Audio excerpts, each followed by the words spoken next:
Vai nos explicar unha proposta que vai facer Unións Agrarias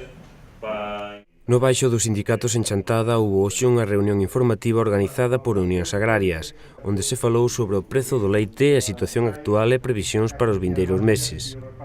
Sobre os contratos leiteiros, como vai a súa implantación e como poden ser útiles ao gandeiro e, finalmente, como quedan as axudas da PAC despois da reforma. Comezamos polos contratos lácteos, xa que cambiarán en outubro. Queremos un contrato estable a un ano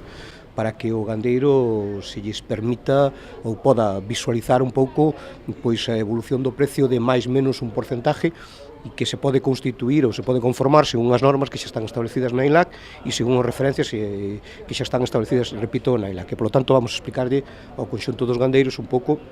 cal é a nosa posición e que é o que pretendemos un pouquiño, que é o que estamos facendo, xa digo, no resto de comarcas leiteiras, e que é o que pretendemos un pouquiño, pois que a industria entenda o mensaxe de que, según a norma, e é o que hai que respetar, permite facer os contratos a un ano, e o que pretendemos é que,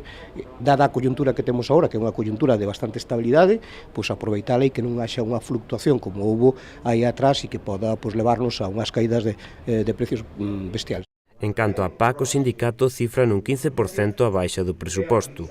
E non falemos xa da parte que se chama desarrollo rural, que aí xa a caída do presuposto é máis grande. E o que despois o que vamos é explicarlle aos gandeiros e aos agricultores un pouco é o como vai ser a nova PAC, cal é o proceso que hai que seguir a partir de agora para que aqueles que teñen dereito pois, podan acudir ela e fundamentalmente que isto é un inicio dunha charla que iremos facendo por cada un dos concellos para que cada un dos gandeiros que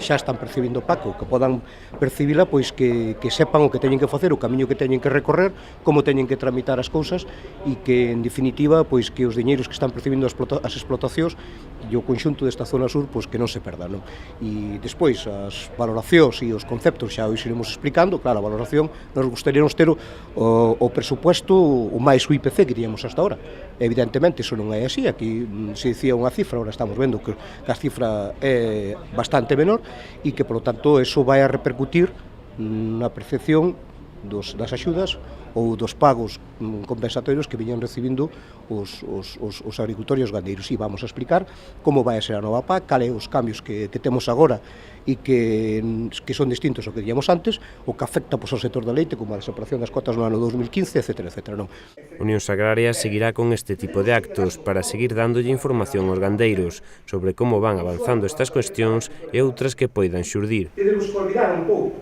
do que viñamos traballando hasta ahora e vades a manexar conceptos